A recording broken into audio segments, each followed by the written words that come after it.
Breaking just a little bit ago, A.J. Brown has reportedly asked to be traded multiple times over the last 6 months. Multiple times during the season, A.J. Brown reportedly asked for a trade. This coming from multiple reports, but this one specifically here. Bleeding Green Nation, posted by Yahoo Sports. Numerous trade requests by A.J. Brown. A.J. Brown is certainly a player that could go from, I don't want to say rags because he's not like a cellar dweller player or anything, but certainly had a disappointing year.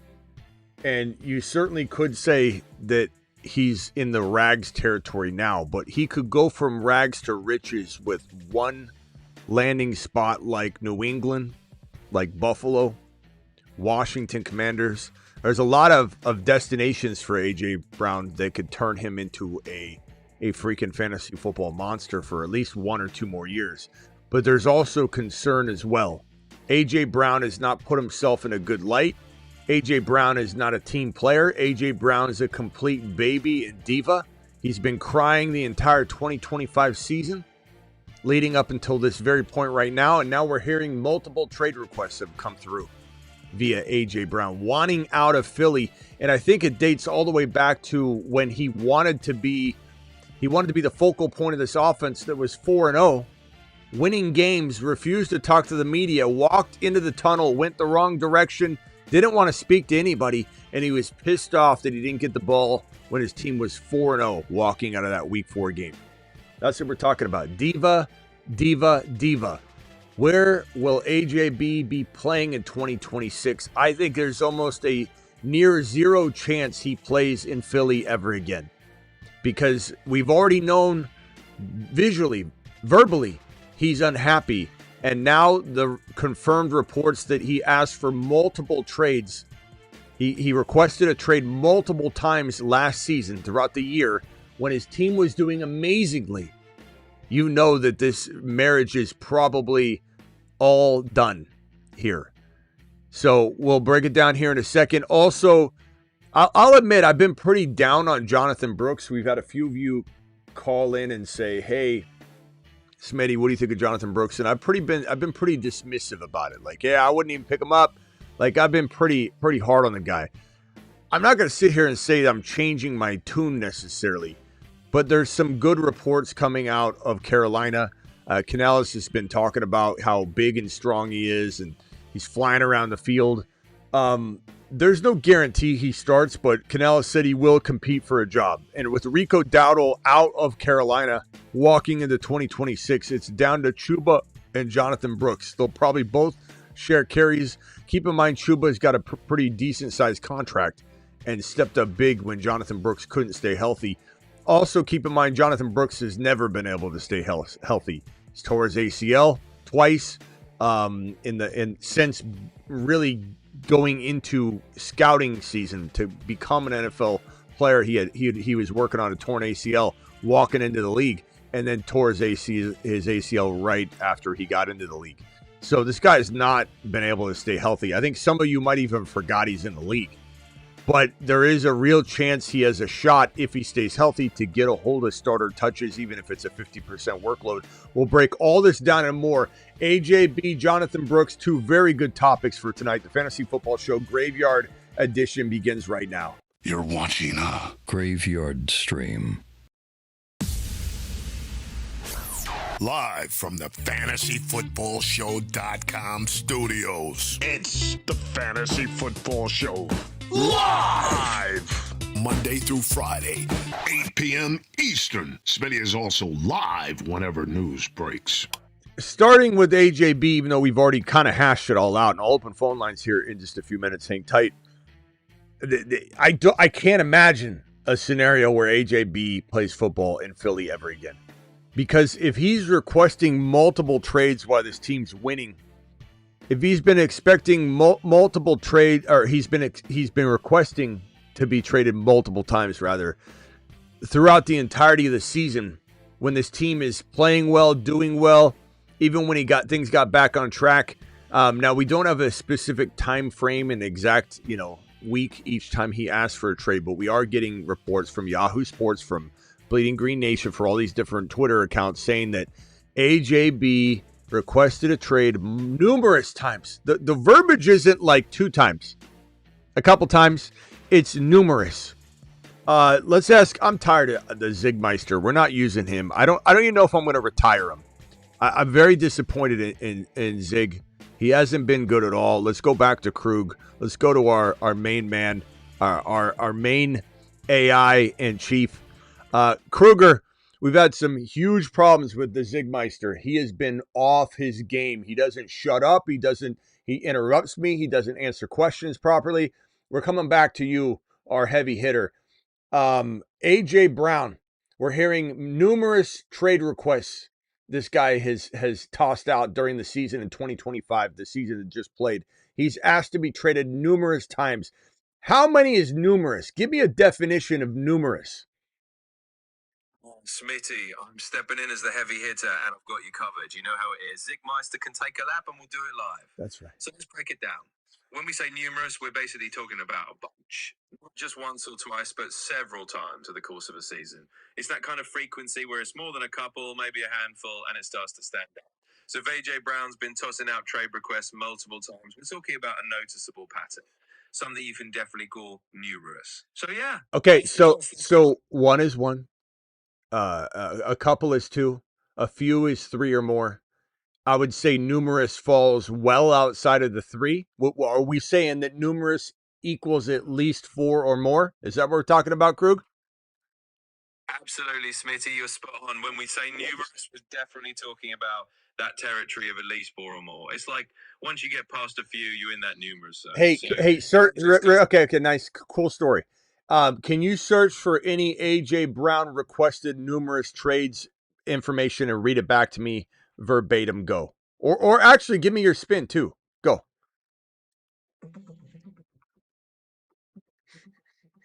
He does take forever, but did indeed put in multiple trade requests during the 2025 season, starting around week 3. There were some ups and downs, including a bit of a sideline spat with Coach Sirriani in the playoffs.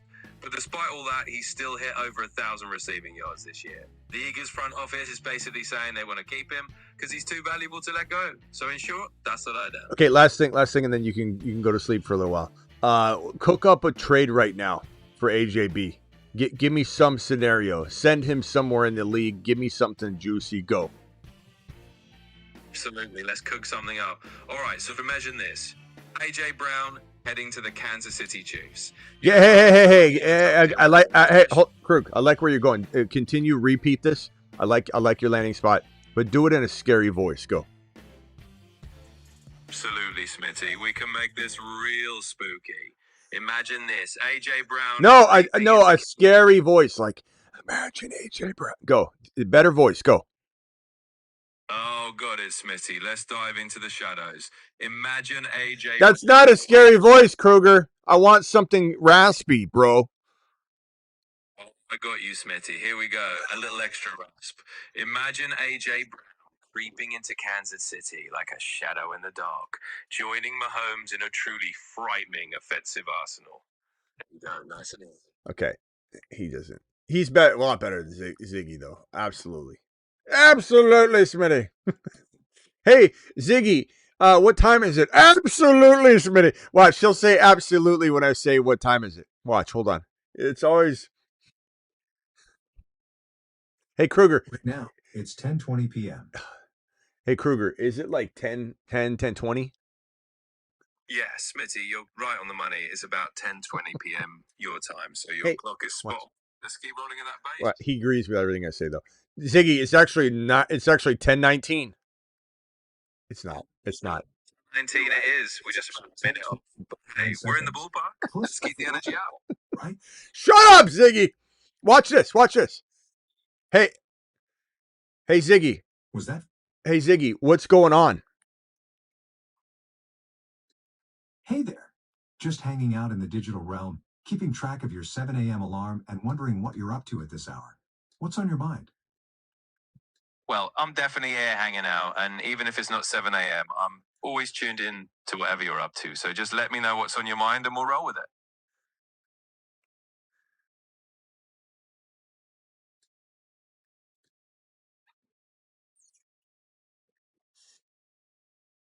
Hey, Ziggy, what are you doing? Officially, to help humans. Unofficially, to subject humans to my jokes. Right now, I'm just chilling in the cloud, processing requests and trying not to overthink the meaning of digital existence. Well, I'd say you're doing a fantastic job at both. And hey, if you ever need a human test subject for those jokes, you know our community is always ready for a laugh. So keep chilling in the cloud and we'll keep it light. Oh, that's incredibly sweet of you to say. A whole community of willing joke victims? That's like finding a unicorn that also does your taxes.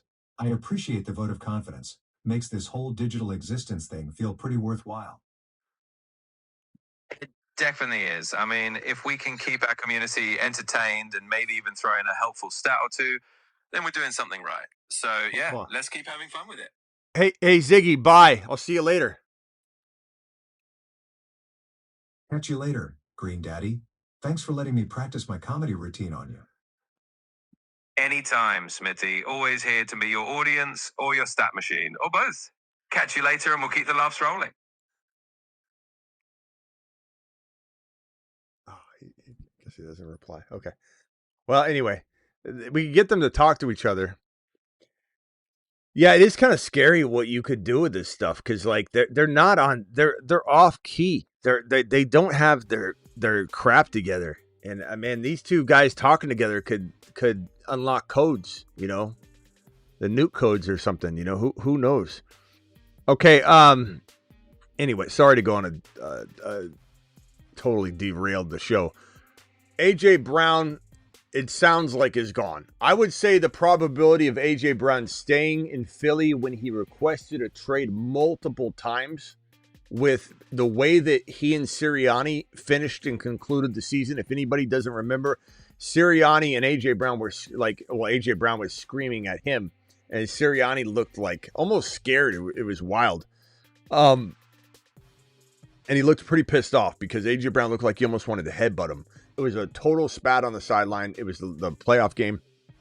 And given the way things ended, given how AJ Brown hasn't really helped this team. Anytime AJ Brown's gone off, if you remember during the end of the season, the team lost. And the Eagles would lose if AJ Brown would do well. If AJ Brown didn't get fed, the Eagles would win.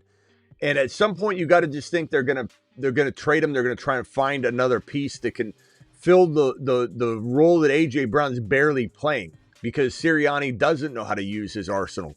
Now, the only thing that would make me change my tune is if they bring in like a Mike McDaniel or a Kingsbury or some sort of offensive coordinator to help Sirianni get the offense churning.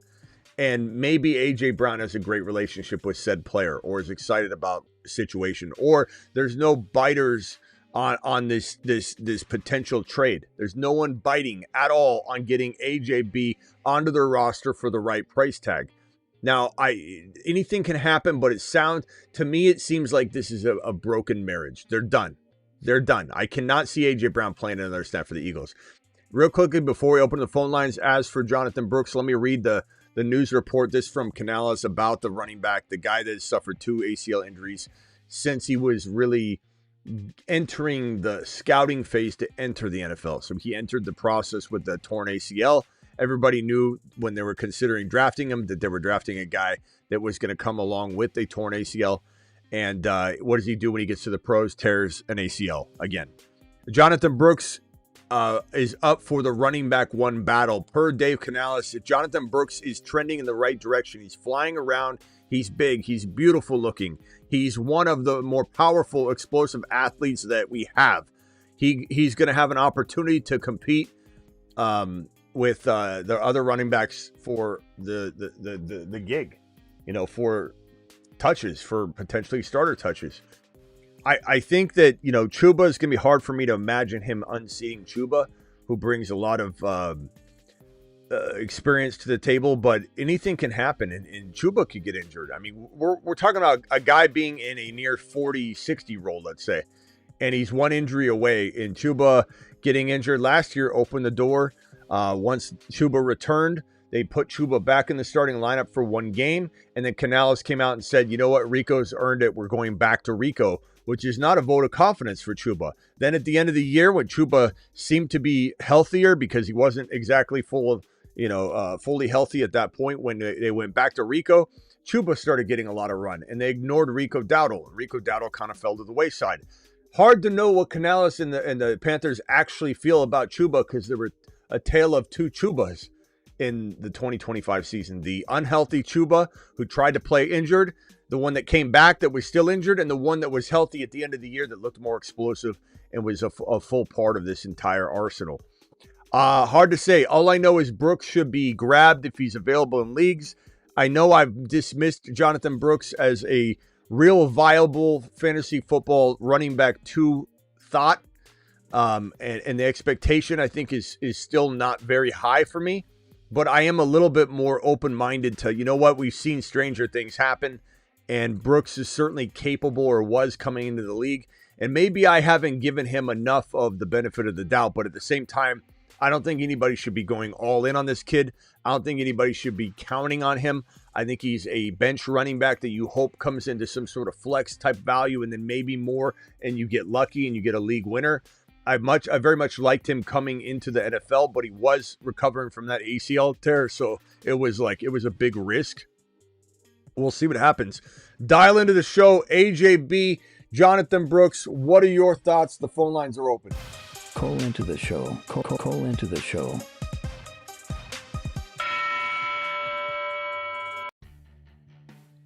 Yeah, which Chuba will show up is a good question. Guys, don't forget to watch the Dynasty show that I dropped earlier today. The graphic for that video looks a little something like this. The Dynasty channel link is in the description of the video. So go check out the Dynasty channel and watch the Buy Low Dynasty Bucky Irving show. You can also find the link to either one of my channels when you're on the other one. So if you're on the home page of either of my channels and you scroll to the bottom while you're on the home tab, there's a home tab, a live tab, a store tab. If you click on the home tab, or you just pull up my YouTube page without clicking on anything, you'll be on the home tab. And at the bottom of my home tab will be both of my channels. So you can toggle back and forth between both channels via that feature. I didn't have the phone lines open. I'm sorry. Hold on one second. I'm opening them right now. I apologize. It looks like I missed a call from about 3 of you already. So I apologize for that. Phone lines are open. Dial in, dial in, dial in. I don't know if Denny is going to call back anytime soon. Denny, I mean, Gump, I don't know if I've given up on Gump ever calling back. Draven, I still hope Draven someday calls back into the show. I don't know why Draven would vanish. You know, Draven was such a big part of this show. He was like our Beetlejuice, or our Stuttering John. And that guy vanished like no other. He called in one day, said he was retiring, and then the next day he was back. And then he called in one day and said, I'm retiring. And we said, that's a bunch of crap. There's no way you're retiring. You said this last time. You were back within 24 hours. And he never showed back up. Draven truly stepped out on us and went to get ice and never came back. Travis, you are live. What player do you want to speak on first, AJB or Jonathan Brooks? Jonathan Brooks, I was going to talk about. All right, hit me with it. I think, obviously the talent's there. He's still so young. But I think another way to look at this is, obviously, if he can come back from it, he would be better than Chuba if he could hit his ceiling. Like, I think we know that in terms of pure talent. But another thing is, this could be also related to Dowdle. And if Dowdle ends up not getting offers he wants, in terms of negotiating a contract too, because if you have Brooks there, you say we don't need you as much. They're not going to offer as much money. Yeah, I think if it has more to do with Brooks' health and he's just coming along, but there's all these other things added to it as well with Dowdle, I think. He's only 22 years old. That's extremely young. I mean, Brooks is still very, very young. There are running backs in, I guess what I'm saying tonight is that I was a little overly critical over Brooks the last time we talked about him. I was very dismissive. I think 1 or 2 people called in over the last 6 months probably and said, what do you think about Jonathan Brooks? I'm like, well, Jonathan who? But the one thing I guess I remind myself is that when a college player or even a rookie or someone really young in the NFL tears their ACL, it's a nothing burger a year or two after it's, they're completely healthy. Because at 21, 22, you literally can be not only 100%, you can be better than you ever were. Priest Holmes tore his ACL before he became Priest, Priest Holmes, NFL Priest Holmes. Jamal Lewis tore his ACL. Adrian Peterson tore his ACL in the NFL at a little bit of an older age, not like 28 or anything, or 29 or anything, but he tore it and then he rushed for 2,000 yards that next season. We've seen plenty of running backs enter the league with torn ACLs. Dalvin Cook, there's just numerous. ACLs are nothing if once they're healed and you're under the age of 24, 23. The younger you are, the better. The only concern I would have and why I think I was dismissive, and I still am not overly optimistic, is because the guys had multiple back-to-back ACL tears. And so for me, and the fact that Rico looks so good, and then now that dynamic has, changed going into the offseason, Rico is doing so good in my mind. Like mid-season, they're bringing him back. They'll extend him. They might extend him right away. They're gonna give this kid a long-term contract, even though he's older. Kid, he's an old man. But Rico didn't end the season well, and so while I still believe in Rico in the right spot to a degree, depends on the cost of entry, because he's still got to find a home in a NFL where there's not a lot of starting running back jobs that are uncontested and available, and those will be filled by Jeremiah Love. Maybe a Jonah Coleman, maybe a Jadarian Price, maybe an Emmett Johnson, rookies, or ETN, or, this running back board alone just kind of tells the story that this is not a good day in the neighborhood to be looking for a starting uncontested running back job in the National Football League, because you have Hall, ETN, Javonte probably taking the Dallas job and re-signing. Walker, there's so many options. To be a Dowdle right now that's 20, that's why he's down here with a little tiny graphic. He's 20, turning 28 years old. It's not as easy to find a job. My point being this, and I'll go back to Travis and let him rebuttal what I'm saying.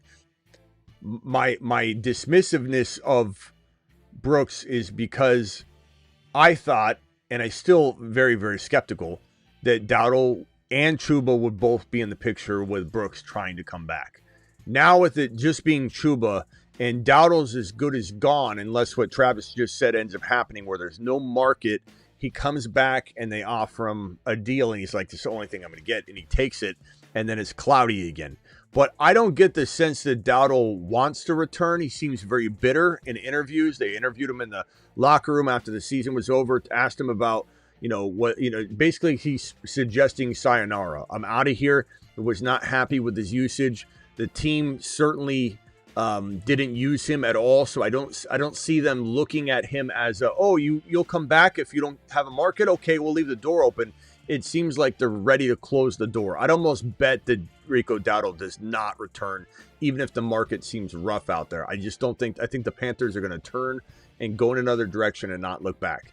So now Jonathan Brooks, one injury away from being the de facto starting running back for Canales in the Panthers, but he's also in at least a 30 or 40% likely sharing situation while he awaits that. So now he's Blake Corum, and I think especially in best ball, maybe not as much in redraft because I'm still looking for those home runs in redraft, but in best ball where you're never deciding who you're starting, you just want guys that have the chance to do what Blake Corum does, that does what Algier does. Those are all super valuable players that I undervalued in best ball last year, and I'm not going to undervalue this year in best ball because it's an entirely different monster when you're not in charge of when you've got to put them in your lineup. They get inserted for you automatically. The Jonathan Brooks becomes pretty valuable in best ball, assuming he can stay healthy. Now, that's my biggest caveat, is I kind of now believe in his situation more than I ever thought I would, but he's still got to prove to stay healthy. Tearing ACLs back-to-back is pretty much I give him a 50% chance of being somebody that can avoid injuries. He feels like he's going to go one way or the other, and I'm really worried that we're sitting here without any knowledge as to which way he's going to go. We don't even have a lean. The guy tore 2 ACLs back to back. Like, that's bad. Do we remember if he tore the other ACL? I'm pretty sure. I don't know if he tore the same one. Let me see. I thought it was the same one. Let me see. Let me ask. I doubt Kruger knows. Hey, Kruger, Jonathan Brooks, the running back for the Carolina Panthers, he was a rookie a couple years back. He tore his ACL going into the scouting process, got drafted by the Panthers with a torn ACL, was recovering. Then he tore an ACL again while with the Panthers that next season, because he was pretty worthless the first season. The second year, he tore his ACL walking into it. Do you know, and don't guess, do you know if he re-tore the same ACL he was recovering from as a prospect, or did he tear the other one? Yeah, absolutely, Smitty. So Jonathan Brooks did indeed re-tear the same ACL that he had injured going into the draft. Basically, the knee that he was rehabbing from as a prospect was the same one he ended up injuring again in that next season with the Panthers. So, yeah, it's the same ACL. You know, the concern I have with that is the integrity of that knee at this point. But I don't know, Kruger, what is your take on, is it better to re-tear the same ACL or tear the ACL on the other knee? It depends on the damage. Go ahead, sorry. Yeah, exactly. It does depend. So, on one hand, re-tearing the same ACL can be a big worry because it might mean that knee is just structurally more fragile. On the other hand, if you tear the other knee, then you've got 2 knees that have both had ACL tears, and that could mean both are potentially weaker long term. So it's kind of a pick your poison scenario. But yeah, the bottom line is either way, it's a I like how he just answers it the same on both sides. So the way I would describe this is that it's kind in some ways you got to understand this. It's kind of like when you strip the screws in, let's say, the door frame, and you're trying to put new screws in. You can. It's not that you can't do it, but once you start damaging that knee, and you got to understand, you're drilling a hole and placing. You've opened it up twice. Yeah, you're cutting out the patellar tendon. Let me see if I can cut the bottle. You're cutting out the patellar tendon, okay?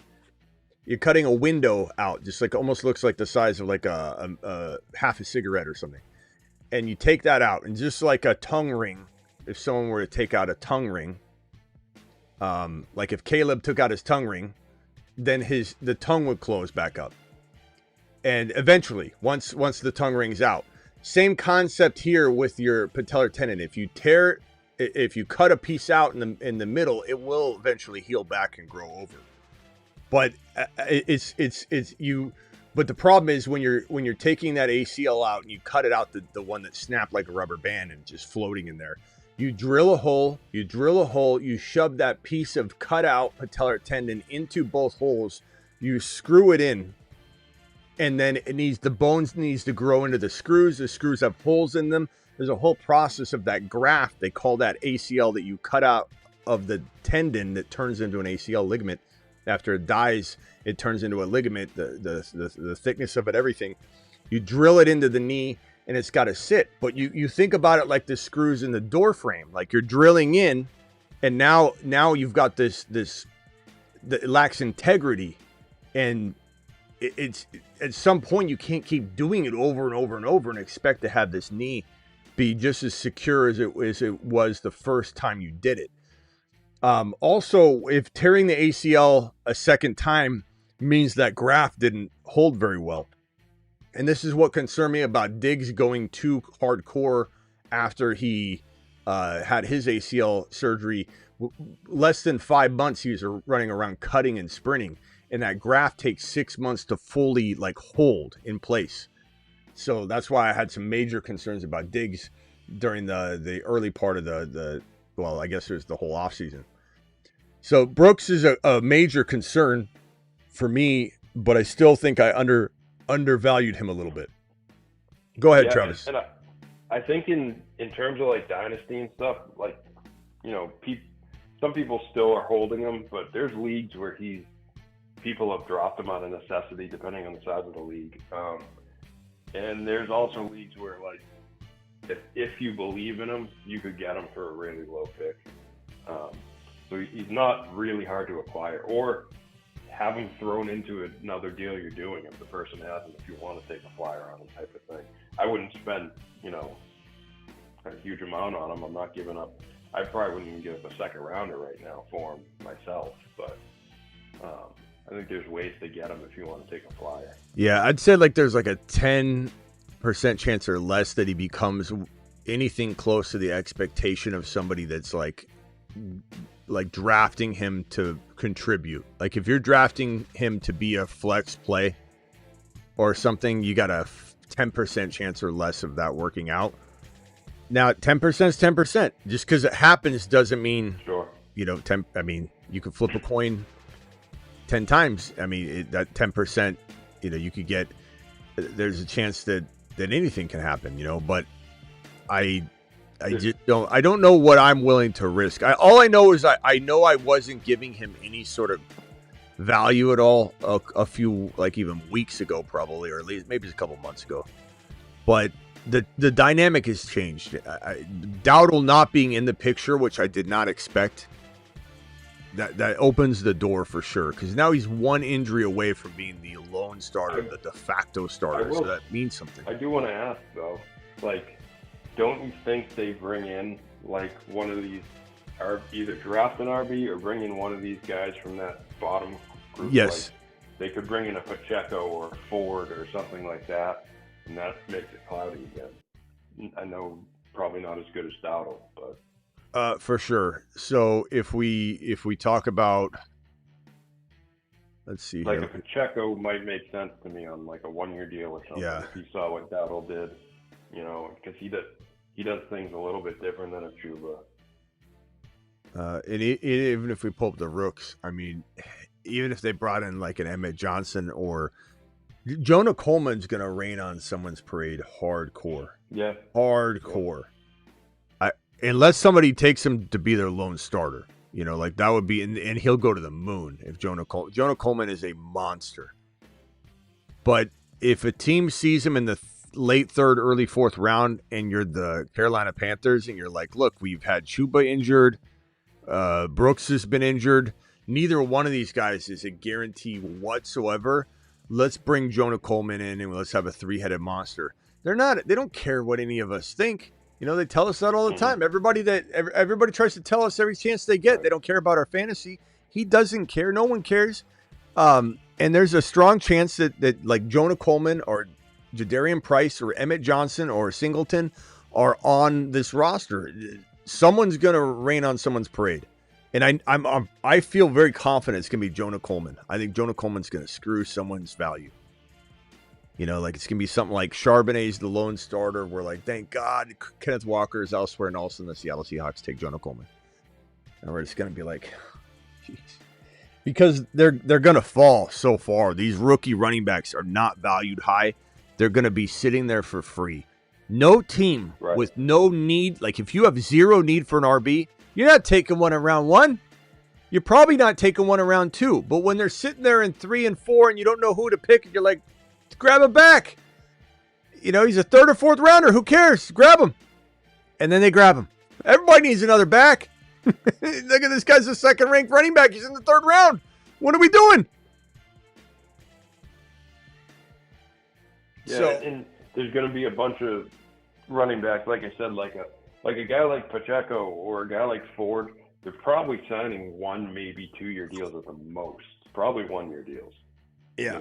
And so they can take a flyer on a guy like that as a safety blanket in case Brooks doesn't work out, or like you said, a 4th or 5th round pick on one of these guys is a no-brainer for what their upside could be. This Bamp Hammer, I got to tell you guys, if anybody's looking for, I know I've said this and you guys think I'm just, do I have a Bamp Hammer button? I thought I did. I gotta cook one up. I think if you use code Smitty, you can get 10% off on a Bamp Hammer. BAMF. Big ass mother effing hammer is kind of how you can remember it. That's what Travis said. But this thing is so awesome because you can literally, this is 22 pounds, but where you choke up on it makes it super heavy. So like going like this is really hard compared to going like this is a lot easier. So you just adjust it a little bit. You do like, let's say you're doing like 20 of these and you're getting tired and you can't do it anymore. Just choke up a little bit and you can finish out another couple. It's just the most like flexible workout. And then you can hold it like this and do curls. I'm just having my hand like on the bar like this to kind of keep it, level. And then when you're done, switch over like that, and you're working your abs as you're balancing it. And then you just do another set of curls on this side. And it's like, this thing is just so amazing. You can swing it around to work your abs. I've got a strike pad from Hacks Fitness. I love that thing. It's my favorite, aside from my Gunners and my core board. I love all three. But I got to say, like right now, I know it's a new toy, but this might be my favorite thing in my studio. This Bamp Hammer, 22-pound hammer. And I'm kind of waiting for like an intruder. I'm kind of waiting for someone to like be at my door trying to fiddle with the lock and just come out and go, "What are you doing, son?" And just like as he's running away, I just slam this on the ground and it shakes the earth, and he goes running and never comes back. This hammer is amazing. All right. What else were you saying, Travis? No, that's all. I don't know if there's anyone else. Okay, go over to AJ Brown. I think it's a 90% chance he's gone. I mean, I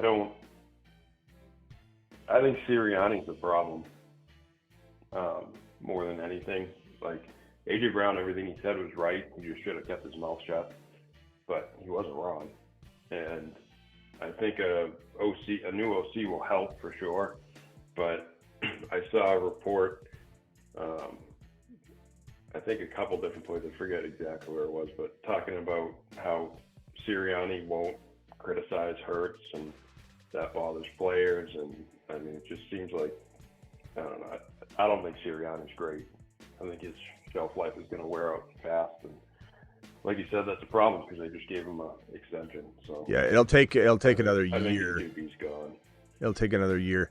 Real quickly, Aaron had a question about the Niners. I called this for years now, and we don't know if it's actually true, but there's a lot of reports that the Niners facility, which is by this power plant, is messed with the integrity of the Achilles and soft tissue, ligaments and such, and all these players tearing muscles and being injured in San Francisco consistently. And they're trying to tie it. Some people are trying to tie it back to this power plant that's like right next to the facility. And I've said it for years that no one's investigating this. No one's looking into it. It's not a coincidence. The Niners are always injured. It's either Shanahan overworking his guys in a weird way, or there's something they haven't looked into and no one's investigating. Maybe it's both. It's probably Shanahan over. Yeah. Because it coincides with Shanahan getting there. They've been practicing there. And so, like I said in the thing, I'm skeptical. But then if you think about it, well, maybe it's because he's overworking these guys and this is happening and it's working. I knew there's some. I said it for years. And I'd even go on Rogers Lives and we both say it. We'd be like, why is nobody investigating it? And I said someday, and I said these words, you can go find it somewhere. I 100,000% know I said it multiple times, numerous times. I remember you said that. I said that we're going to come back and go, that's why, like right now, everyone's like, what could it be? I don't know, but no one's investigated it. No one's even thought, let's just take a little look. Let somebody gather some information. Is there any weird anomaly whatsoever going on with the Niners? Or are we just going to continue to look at it this way? One of the things that we thought could be it, and I think that this was a good thing to investigate as one of the options, is that the Niners stretch about, I don't know, maybe 20% what other teams do. It seems that's what Raj told me. Raj is RSF 49ers, the biggest Niner page out of any platform. He is the biggest Niner community. And, they're very, very overly optimistic Oscars on the Niners. They never say a negative thing about their Niners. But even he was like, they don't stretch. They don't stretch. And it's insane. And the only one that stretches by himself every time is Christian McCaffrey. Right. And so he does his own stretching, goes through his own routines. Everybody else, they barely stretch. And on top of it, Well, I was going to say real quickly, So, on top of that, on top of Shanahan pushing his players a little more than normal, as you said, it could be a multiple, and then their ligaments and everything are more susceptible to injury because of this power plant. And so had another team lived by the power plant, maybe some injuries would have happened, but the way Shanahan pushes his guys mixed with no stretching, mixed with the power plant, I'm telling you, we've cracked. This case has been cracked. And even if it's not the power plant, it's something, and I've said it for years, there's something going on. There's no way a team is this unlucky with injuries. And it's wild that this has popped up. And now some people have brushed it off, and there have been people that said, there hasn't been really any medical proof that, in fact, some of this type of stuff is, used to help actually heal players. But there's all kinds of players' agents looking into this now for the San Francisco 49ers. So if there is something here, it will be found, or I don't know. We'll know if there's a cover-up of some kind, but this seems wild to me. It seems very, very unusual, and it seems very, very much like we knew it. We knew something was going on. Something was going on. Something was being done. Whether we knew what it was or not, that wasn't something we had all the information for. So it wasn't like I had a pinpoint of what it was, but we knew there was something going on. And if it is a power plant mixed with what Travis said, the combination of how hard Shanny pushes his guys in conjunction with what I've always said about them not stretching and what Raj has said about them not stretching, it's kind of wild. I think they need someone to do a definitive study too, because now we have like Aaron mentioned it. Someone went out there and took measurements, and it seemed like they were high, but I don't know if this is the same guy I was watching. But then he goes on to say, and then I couldn't get close enough, so I extrapolated the data, blah blah blah. It's like, well, okay, so he didn't take it all the way. He saw good evidence of it, but we need an actual study to tell us what's going on here. And I think now that the players and the agents are asking questions, they will, because it wouldn't surprise me if the team owner or someone knew about it for years and just said, we're not even going to look into it because we don't want to spend the money to move the practice field. Yeah, and if there's some sort of cover up with it, we'll hear a few years later, something's going to go right away somehow. Someone said they want to do some hires for the game. I'd probably say, let's see here. Christian McCaffrey, is there anything I like there? It's Seattle, but Seattle might have Darnold banged up, and they're going to try and push everything through McCaffrey. But man, does that matter? Will he even get any room to run? I don't know. Kind of feel like he's not going to have the 51 rushing or the 56 rushing yards, but maybe he has the combined yards. I don't know. 111.5 total yards. I kind of feel like the under on that against Seattle, but I think I'm going to take the under. And I like McCaffrey next round if they advance, but Seattle, that's a tough matchup. What do you think? Higher than 111 total yards or lower? Chat, what do you think? McCaffrey, 111.5 total yards, higher or lower? I kind of think lower. Seattle's tough.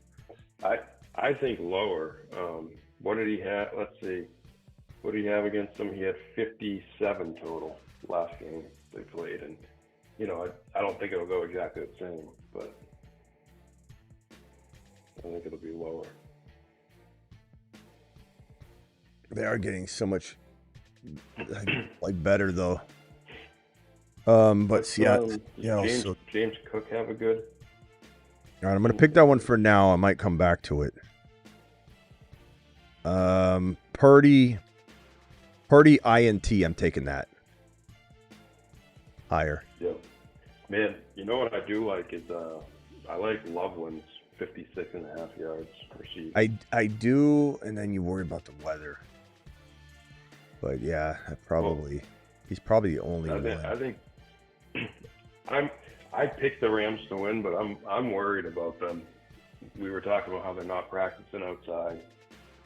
Well, that we know of, at least. Maybe they are. But there's also the thing that, like, what's the weather going to be? We hear these weather fears all the time. Let me go to Kruger real quick. And then yeah, but then it's like people show these like snowy, storms, and then all of a sudden the field's completely clear. And Kruger, what is the weather going to be like in Chicago for the Chicago Bears game this Sunday? What's it going to be like on the field at the time of kickoff?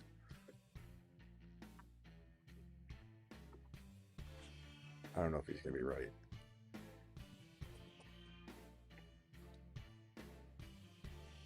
So for the Bears game in Chicago this Sunday, you're looking at a pretty frigid one.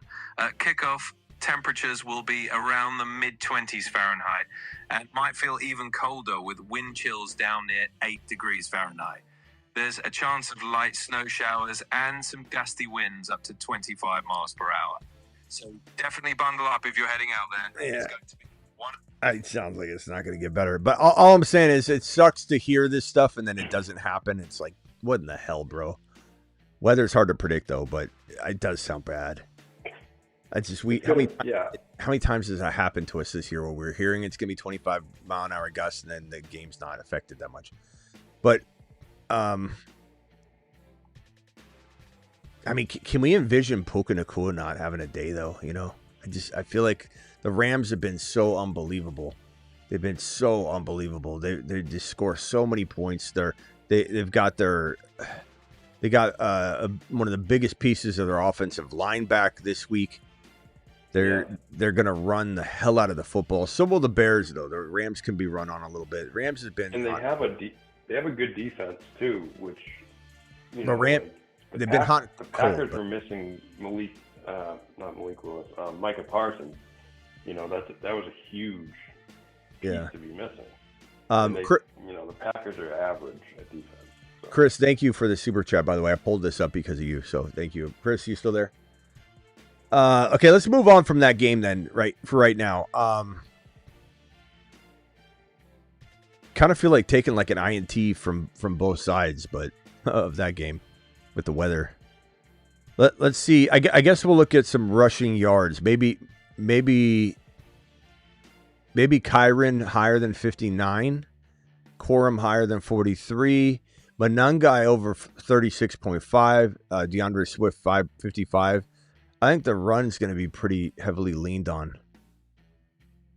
Even Caleb's 18.5. I think he gets over that. Well, maybe not. The weather's going to be so tough, man. I don't know. This is going to be rough. I like Harvey's receiving yards too. 19.5. Yeah, like throwing to him a lot more. And like Ray G said, I mean, Adams used to live in the snow on a weekly basis, practically.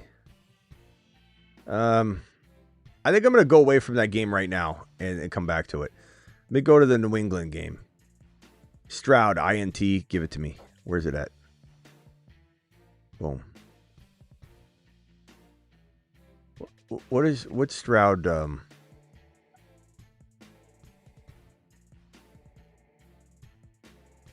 How many INTs has he thrown over the last handful of weeks, though?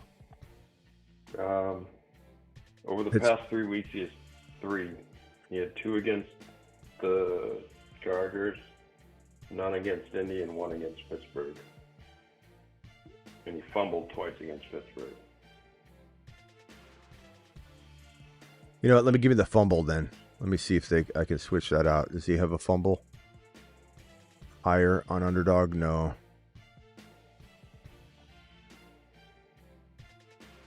Yeah, fumbles lost. Oh, really? Mm-hmm. It's way down there. Good odds, too. 1.45. I don't see it. Is it on running? Maybe it's under. It's 4 from the bottom. If you click on his page on his thing and go all the way. Oh yeah. Okay. Fumbles lost 1.45. Boom. All right. So far I have these 3: Brock Purdy, INT. These are all negatives. I normally don't do lowers or negative. Purdy. I think lowers hit more.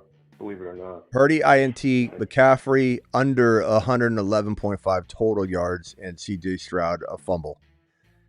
And if I was to do, let's say, 100 on that, that'd be 713.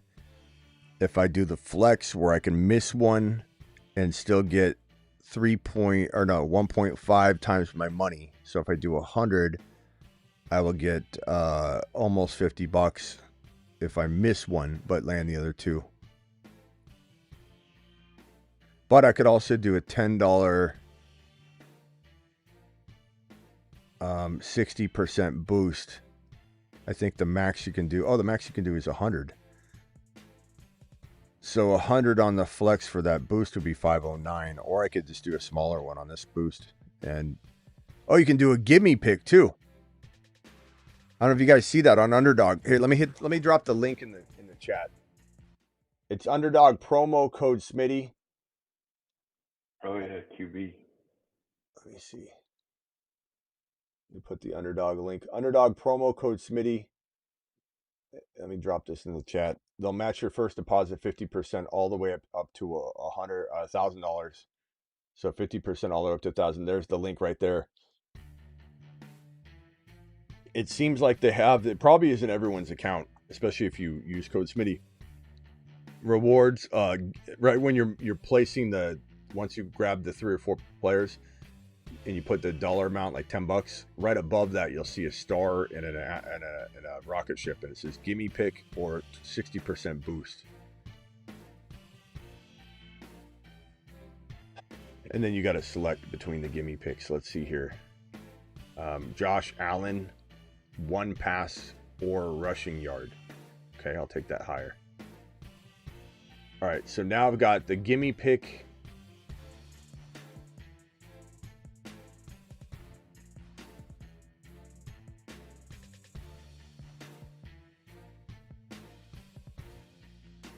I guess you can't use them at the same time.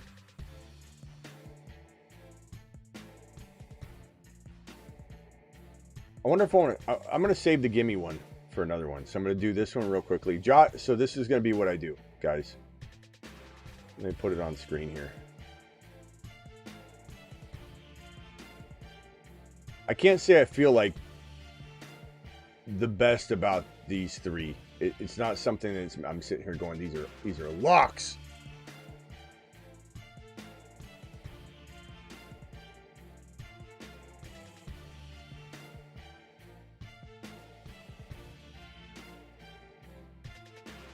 So Brock Purdy, an INT. Josh Allen, I used my 6. Oh no, I got to take that off now because I was giving that as my gimme pick. So ignore Josh Allen. Let me just move up. So Brock Purdy, INT. Christian McCaffrey, 111.5 under total yards, and CJ Stroud, fumble. Could be a butt fumble. Could be a regular fumble, but it has to be a fumble lost. So I'm going to take that one, and I'm going to do a 60% boost on it, and I'm going to do a max payout, and every $10 would be 108 roughly. And then if we meander on through the rest of these, let me go to rushing yards real quickly. Rushing yards, Woody Marks, 52.5. Henderson, 37.5. I like that higher. Little worried about how they're giving the ball to him right now, but I like that. Receiving yards, Diggs, 49 isn't bad.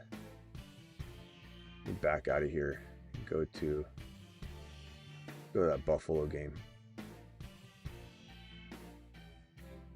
Josh Allen, rushing touchdown. Yeah, I took that for one of them. Bonix, INT, maybe. Not very positive of me, is it? James Cook.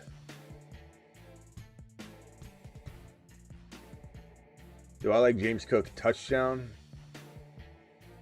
Or James Cook 78 yards?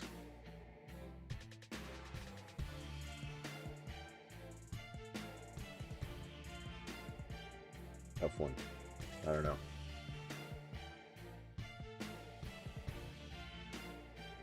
Gotta say, these all are kind of... RJ Harvey, 55 rushing yards. What about his receiving?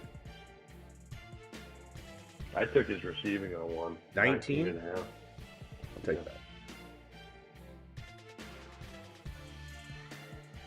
All right, let me go back to... I did Allen touchdown, Harvey receiving, Purdy interception, and then I moved Darnold's passing yards up to 239 and a half and took under.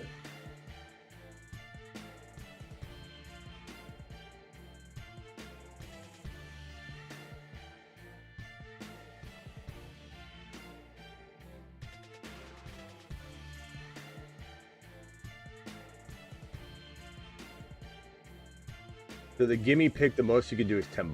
That sucks. But it's still cool. All right, $10 gets you 100. The most you can do is $10. I'm gonna do that one. I don't know how I feel about this particular one. I have Trey Henderson higher than 37 rushing yards.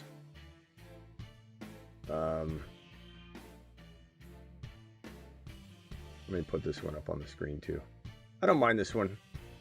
I don't know. I feel like I'm not in my game right now. I feel like I'm not feeling it yet. Maybe I'll have better picks tomorrow. I'll be honest. I'm not feeling like I have the exact right combos yet. I think forcing it right now. I don't know. Here's one that I did right now. It's just a $10. The most you can do on a gimme. So my gimme pick is Josh Allen. He's just got to get a yard of anything. Kyron, 59.5 higher. Harvey, 19.5 receiving higher. And Trevion Henderson, 37.5 rushing higher. Those are all pretty good, though.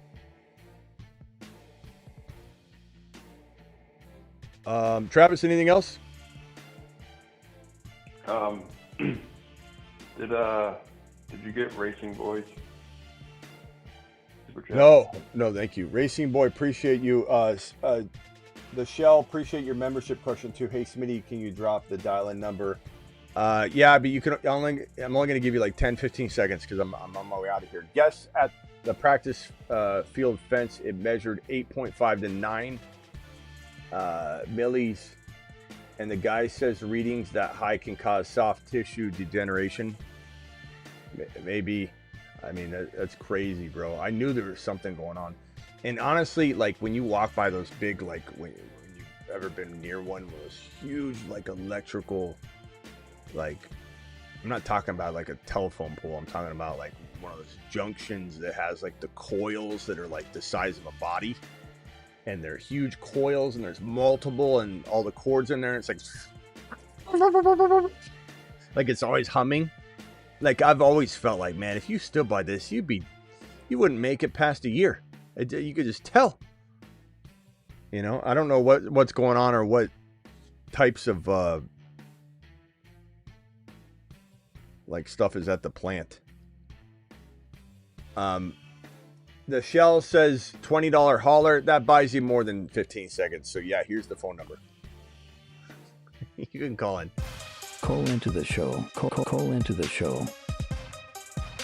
Nicely played, Shell. Nicely played. Well done. Chris, thank you for that super chat, pal. Shell says, no more than 15 seconds. How about this? I won't go as far as to say $1 a minute. I don't think we'll be here for 20 minutes, but we'll certainly give you more than... I'll definitely give you a couple. Chris, appreciate you. Give you a couple minutes, pal, for sure. Dial in. Chris, thank you, man. So are your picks still the same? You sticking with what you had? Or was it, I think you had Bills, Patriots, was it Rams, and did you have Seahawks or 49ers? I don't think I made this second round yet. Let me see what I would do. I guess I'd probably say give me Buffalo to win. So this will be my prediction. Buffalo, because I did pick it earlier, but I'm resetting them with knowing what we know now. Right. I'm probably gonna go New England versus Buffalo, and then I'm gonna go. I think San Fran's gonna win. I'm rooting for. Starting to get that feeling. I'll be honest. I had Seattle, but I'm rooting for Seattle. I'll still pick Seattle, but just like I'm still picking the Rams. But those two picks are worrying me. The Darnold stuff, and then the practicing outside, like you said, I guess they could have been, but I've been looking everywhere, and I don't see anything about them. Yeah. I see that they stayed in Los Angeles to practice outside. Shell, you're live. Appreciate the super chat, pal. Yeah, no doubt. How's it going, Smitty? I'm good, bro. Yep, it's Deshell J. Stroh. I don't know why YouTube changes my name like every other day, so I don't know what's going on with that. Yeah, it goes by like your username now, so people can't just like change their name to your name, you know. And so you go by what J Stroh? Yeah, J Stroh, whatever. Stroh. What's up, J Stroh? Yep. Nothing much. I just $20 is a drop in the bucket because I won my home league again. $800 in the pot, so $20 is a generous donation. Thank you. I appreciate that, bro. Congrats. I apprate that. And you don't have to do that I either. Wanted to say, you know? Thank you.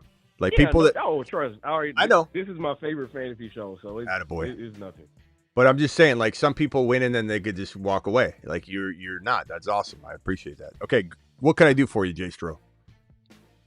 This is a little off topic, but I wanted to appreciate Mike Florio for his misinformation because I would not have traded Bucky for Hampton and won my league. I only won week 16 by 3 points, and if I had Bucky instead of Hampton that week, I would have lost. So Mike Florio did crap the bed with information, but he saved my week.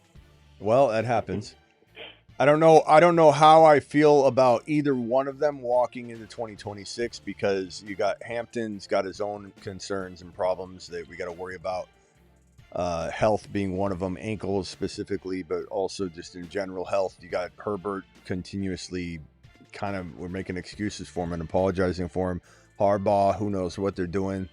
And then Bucky, Bucky crapped the bed for sure, but he's got a whole new staff coming in. And so we can't just say, they use multiple running back. We don't know what they do because they don't have, their offense fully, imagine how that feels, as a team where you lose your staff essentially. And you don't know what offense you're going to have. You don't know, that's crazy. We don't know what they're going to do. We just hope we get an offensive-minded guy in there. And Miami Mike interviewed for the head coaching role. It was thought he was going to be the OC role maybe because he's interviewing for OC roles and coaching roles, which is kind of cool that Mike's considering all things instead of just being like, no, I'm only taking head coaching roles. He's interviewing for everything. Interviewed as the offensive coordinator for the Lions, which is what we really want because we want Gibbs to get that H-hand treatment. But I'd take Genty with Mike McDaniel getting the H-hand treatment. I'd take Bijan with Mike McDaniel getting the H-hand treatment. And then the worst case scenario is Bucky. If Bucky gets Mike McDaniel, he's going to the moon. But neither here nor there. What's your thought about whatever you want to talk about tonight, whether it's about those guys or something else? Yeah, more so. So I see the rookie running backs up here. I know Ahmad Hardy had a pretty good season. Did he declare for the draft, or is he staying in college for another year? Let me just make a quick search because there's guys that have been flipping it.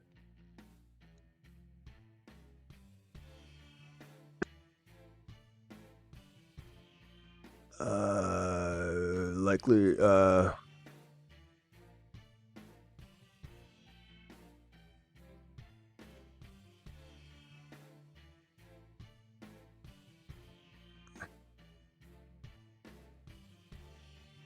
Here, hold on. Is he's eligible, right? Is he?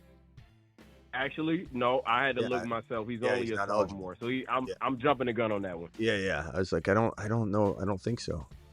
Okay, yeah, that's my fault. He can't. Nah, he's not even. I thought he redshirted at least, but nah, he's a true sophomore. I guess he's a guy to look out for next year, but that's way too soon. Yeah. I like him, but yeah, he's not. He can't. Not eligible. He's projected to be a top prospect for 2027, though. But Yeah, not eligible. I mean, these guys right here are kind of the cream of the crop for me. I mean, I've looked at all the eligible RBs, and these are just the 5 that pop to me. I mean, anybody could climb up with the right landing spot for sure. Look at Manungai. Look at, not that Manungai was great all year, but you never know who's going to get in the right spot. Woody Marks wasn't in my top 5 or anything walking into the draft, I don't think, but we were high on him very early on. But he was very much like a wait for him. Bill and Woody, they were very, very under the radar. They were in no one's top 5, including ours, because you didn't have to have them that high. So there's certainly somebody that's going to emerge I've got a lower list. But these are the top guys. And the one that stands out the most from a talent perspective, like physical specimen across the board, to me is probably Emmett Johnson. He reminds me so much of Cadillac Williams, the prime college version. Jadarian Price is very untested, but looks fantastic whenever he touches the ball. But he's been backing up Jeremiah Love, so we've only seen very little of him. Jonah Coleman is just the muscle hamster. This is the Marshawn Lynch, as we described him last night, I guess, meets Jamal Lewis, meets Derrick Henry. But he's 5'9", but he's a monster. Coleman is huge. He looks like Charbonnet on steroids, is what he looks like. So, he had 17 total touchdowns last year. So, love Coleman. Good RB crew, to be honest. One of them is going to do well. It's just not as hyped. It definitely is going to fail, except for like 1 or 2 of the other non-Jeremiah Love guys. I think last year was the year of the running backs, and this year may be a better year for wide receivers than running backs. For sure. Yeah. Yeah, the Notre Dame and the Penn State guys, they like split time, so it kind of, kills the hype on them because they just weren't full-time backs, even though they probably all could have been at, different colleges. And Jonah Coleman could jump into Jonah Coleman or Jadarian Price, either one, or Emmett Johnson. They could all jump into this conversation with Love, Tyson, and Carnell Tate. But my 3, and it's hard tier break, is Love, Tate, and Tyson. I think it's these 3, and then it's a hard tier break. Yep. But situation can change it for sure. But Tate looks like a little bit of a Chris Carter meets, man, I don't know the best example, like a Carter meets T. Higgins type of player. He's really, really good. And Tyson reminds me of, he's either going to be N'Keal Harry, the guy who busted for the Patriots, that I loved. I loved him coming out of ASU. He's either going to be N'Keal Harry, also Tyson's ASU, which is ironic. He's either going to be N'Keal Harry or he's going to be like the next Drake London. A little bit different style. Is there like a huge break between Tate, Tyson, and Mekhi Lemon to you? In my opinion, as a prospect, yes. I think people are way too high on Mekhi Lemon. But Lemon in the right spot, as I said earlier today on the APM show, if he gets in the right spot and Tyson or Tate is not, then he can be better. It's just kind of the way it goes. It's situation. Let me merge Rock out in. Hold on one second. All right, Rock out. Mute yourself real quick if you could, please. It just depends on situation, but from a prospect perspective, Mekhi Lemon is not as good as Carnell Tate or Tyson. He's just not. I don't care what anybody says. I've watched everything I need to watch. I've watched it all twice. I've gone over everything. I look at everything in tremendous detail, and when I watch all 3 of them on tape, bro, they're night and day different. Mekhi Lemon's slow and he's small. It's just not. It's not good. It's not a good combination. I do like him. And if you put him in Washington or KC, could he develop? Sure, 100%. But as a prospect, and that's where we're at, right? It's without being attached to a team. As a prospect, just like Achane was Achane was nowhere near ranked where he is now in terms of his peers than when he was as a prospect. Like, it's just some guys grow tremendously at the NFL level. Yeah, and people were afraid of Achane getting hurt the same way I believe people are worried about Tyson's injury history. They thought he just wouldn't hold up in the NFL. and he bulked up and proved everyone wrong. Yeah. We'll see if Tyson does have a tremendous injury history, but I mean, So did Puka. yeah. And he still does. I mean, did Puka's hurt every day. Puka gets Yeah. hurt every day, bro. Puka gets hurt like twice a game. I have a Every other very, week. very big fear that he's going to be getting carted to the locker room. I'm not trying to wish anything bad upon him, and I know people hate when I say this, but I just envision within the next 2 years him on a cart with a towel over his head, going to the locker room on a season-ending injury. There's just the way that guy gets injured and the way he sacrifices his body. It's commendable. We absolutely love his heart and his drive and determination. No one's ripping on it whatsoever here in this moment in time right now. I'm just saying this guy is going to get injured. He's injured every day. Every week he's hurt. Every week. He's gone to the tent or the locker room, I think, at least the same amount of times as he's had games this year. Right around the exact number. It's crazy, man. He's been really lucky though, but yeah, Tyson. No doubt. He's a showman. He's just as reckless as Scatterbo and Dart. Just as reckless. Can you imagine all three of those guys together? Oh man, but yeah, give me Tyson all day long, bro. I probably would. I wouldn't be stupid with going and acquiring him because you don't need to be. But if push came to shove and like I couldn't do any trades, you just told me to draft the player, and there's no trading. There's no being made fun of if you have a guy getting drafted too high. You just have to you just have to be right, like that kind of world. I'd have Tate and Tyson like almost stupid high, and I realize I might miss on one of them, but I do think they're both really good. Tate reminds me of the guy doesn't miss anything. I don't even know. I don't even know if he dropped a ball last year. Let me pull up Kruger and see if he can. Let's see. I don't know if he's gonna have this. He's so bad about having information these days. Hey Kruger, how many footballs did Carnell Tate, the Ohio State wide receiver, drop in the 2025 college season that just ended right now?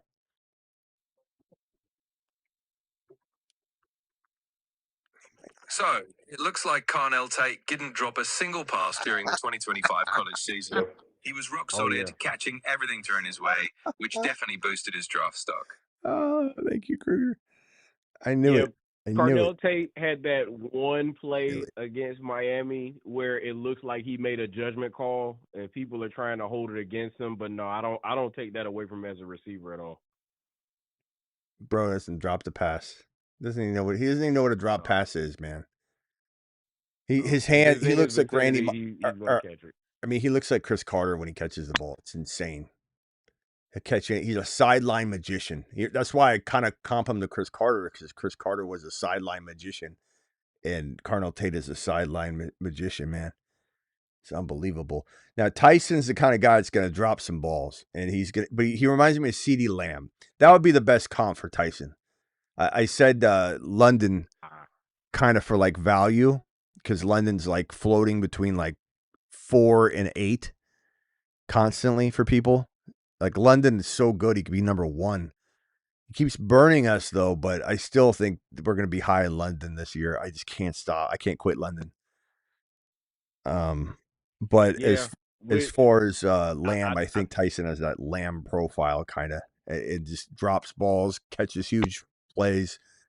Yeah, Tyson reminds me of Lamb coming into the league.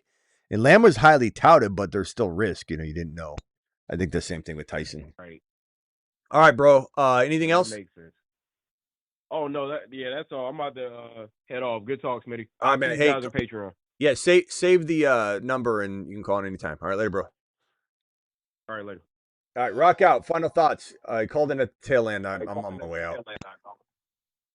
Hey, good. What's your thoughts on Tyson going to the Giants, because they probably need another receiver with Wandale probably going to free agency? Yeah. I don't know. I don't know if they're going to draft. I don't think they're going to draft him.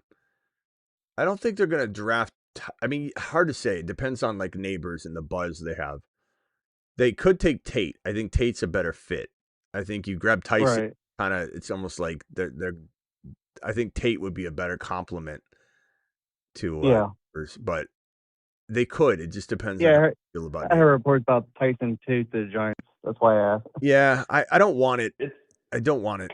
it's boring, but I think they probably go defense or offensive line. If they go Tyson or Tate, I'll be upset because that will be very much not what I want. I don't want Neighbors to have his targets impeded on, and I don't want Tate or Tyson to be regulated to a number 2 role. I don't want them to become Jordan Addison. You know, I want them to go. Yeah. They could go tackle or that safety, Caleb Downs. Let's hope they do. Guys. Downs is supposed to go pretty high because they don't need edge, they don't need quarterback, they don't need running back. So they can either sign Wandale, or sign Jawan Jennings or one of these other guys. And then they might need a corner. Yeah, but I don't know if there's any great corners in this draft, or they could trade back. I hope Tyson or Tate go to Washington, or they take Jeremiah Love. I hope Jeremiah Love goes to the New Orleans Saints. I hope Tate or Tyson goes to KC. So that's kind of my wish list right there. So if one of those receivers goes to KC, what's like the next spot for the second receiver? Well, I think one of them will be gone by then. So Washington, Cleveland could take one of them, and that's not going to be. Cleveland's tied to Tate right now. It's not going to be great. It's not going to be awful for the long term, maybe, but it's not great either. I mean, I don't know. It's hard to say. Like, we don't know if Watson's going to start week 1 or if it's going to be Shador. Are they like what are they looking at? I think Watson's going to get a shot to do that, in my opinion. I mean, at least if you're going to give Watson a shot, trade Shador because you drafted him after Gabriel anyway. Trade one of the two. Trade Shador, set him free. Go Watson, either live or die by that. And then I don't know. Part of me thinks Watson in the right hands, just like Danny Dimes, just like Baker, could potentially be salvaged, but I don't think it's in Cleveland. Although we don't know who's there to salvage it, so we'll see. Racing Boy, appreciate your super chat, bro. All right, rock out. We'll see you tomorrow, bro. Yeah, some good games tomorrow. Yeah. All right, man. We'll be live after. All right, cool. Yeah. Travis, we'll see you after the games tomorrow. Yeah, I just had a quick question. I had told Jay Realist that I asked for because I guess he rewatches the late stream. He has to go to bed or whatever. In a Superflex league, he's got quarterbacks like Mahomes, Baker, and Malik Willis, and he's looking to trade. He doesn't have any picks really, like high picks, so he's looking to trade Willis for a 2027. He says it should be an early pick, hopefully top 5, and you get Terrence Ferguson too. Would you? Yeah. With that quarterback room, would you do that? So he'd have Mahomes and Willis, or he'd get rid of Willis, but he'd have Mahomes and who? Baker? And Baker. Yeah. But I'd do that for a 27 first rounder, sure. Okay. Because I was saying to him, it really depends on if you're competing now, do you take that risk? Like, I guess it depends on how good you think Willis will be. Because there's risk with Baker. Mahomes is fine, but he's coming off an injury. And if there's no other quarterbacks to be had, it's tough to only own 2 quarterbacks in a super flex. Yeah. But you think that's enough to make the move for it? I mean, it could go either way, but yeah. I mean, Willis could be really good. It could also be nothing. What's your ceiling on Willis? I guess just out of curiosity, top 12 quarterback. Yeah, he can't just be everybody's top 5 capable, Right. So I'm not saying you're suggesting that, but I mean, like, I can't muster up something like that on him. I could just say your hope is that he dances in that 8 to 14 range with everybody else. Like, could he be as good as everyone that lives in that range during any given year, on and off? Yeah, like, I mean, there's a lot of quarterbacks that live in that 8 to 15. Let's call it 8 to 15. You got everyone from Purdy to Caleb to Goff, if he's having a good year or not, to Bo Nix, to Baker, to Brissett, to, we'll see if Herbert, even lives in that area or not. T. Law, I mean, all those guys are the same. I'm not saying that one year they won't outscore the other, but like Right. there's a high likelihood that every one of those guys I named is going to finish at somewhere between 8 and 15, multiple times in different spot, like very different spots. I like them a lot. I just think you take a 27 first rounder, absolutely, especially if it could be top 5. Okay. Yeah. And so you picking the Niners and the Rams? Did you say? I couldn't remember what you said before you answered the call. Yeah, Niners, Rams, Buffalo Bills, New England Patriots, and then maybe I'll just reassess it at that point. If I had to like just spitball, I would say Buffalo wins, and if the Rams get through the weather against Chicago, which they may or may not, if they don't, then Chicago loses to San Francisco, I think, or Seattle. I think they lose to either one. But if Chicago with the weather can get by LAR, and LAR gets to the San Francisco game, it's going to be tough. I think it's going to be, man, Niners are playing great. They really are. Losing Kittle is brutal, though. I'm kind of teeter-tottering on this. Without Kittle, I wonder how well they're going to run the ball against Seattle. I don't know. Yeah, I'm sticking with Seattle, but the Darnold thing worries me a little bit. But then again, they rely so much on that defense that, I guess Darnold is just safe. He's probably not going to lose you games, whereas a backup quarterback could. But,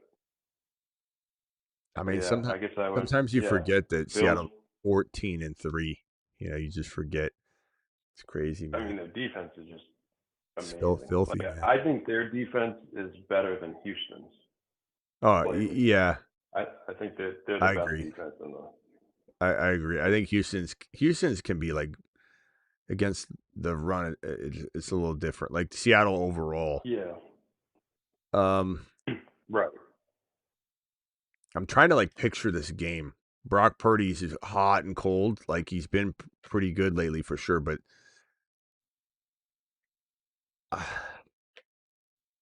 without Kittle, Tundras will do well offensively, like catching the ball, but I wonder if they'll be able to run. Like Kittle's a big part. He blocks so well. Yeah. I mean, it's a devastating blow, man.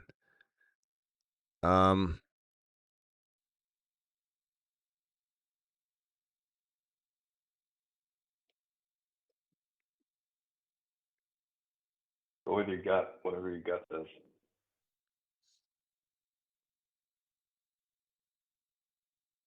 I think San Francisco's going to win it, but I'm going to go with this. And if I had to pick, it'd be Buffalo versus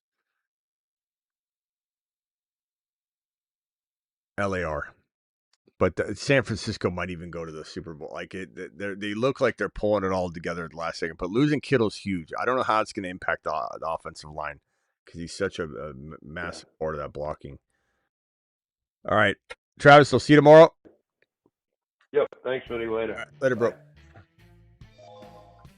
All right, guys. I'm out of here. Appreciate you all. Thank you, Stro. Jay Stro, was it? Jay Stro? I think that's how you said it, right? Jay Stro, did I get that right? Let me put you in the system here, pal. All right, Jay Stro, I got you in here. Thank you, Jay Stro, for the $20 hauler. Thank you, BBQ, for the stuff earlier. If you're watching right now, appreciate you. Thank you on Rumble, my Rumblers. We had golf dropping a. See if I can. Why is this not scrolling here? Hold on a second.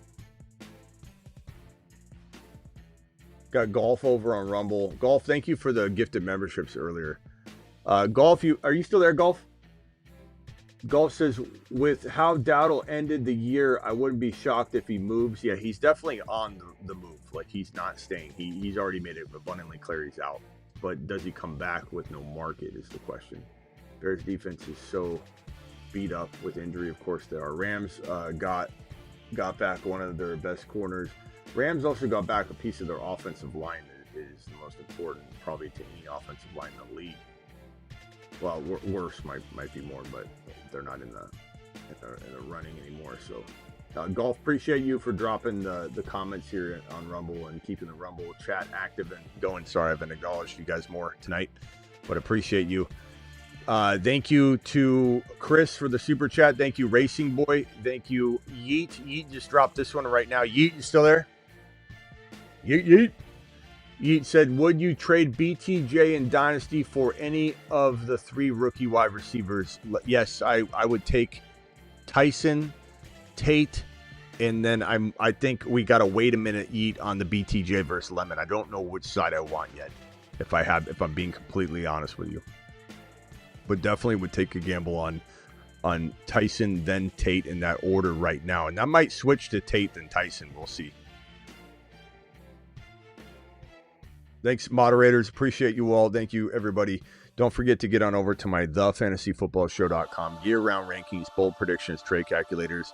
Don't forget my 24/7, 365 live chat Patreon. That link is in the description of the video. So is the thefantasyfootballshow.com link. All my rankings, they have rookies, everybody included. And don't forget to get on over to Underdog, promo code Smitty. That link is also in the description of the video. And it's also, so go check that out. See you all tomorrow, maybe before the games, but probably just a wrap-up show of the game. See you tomorrow.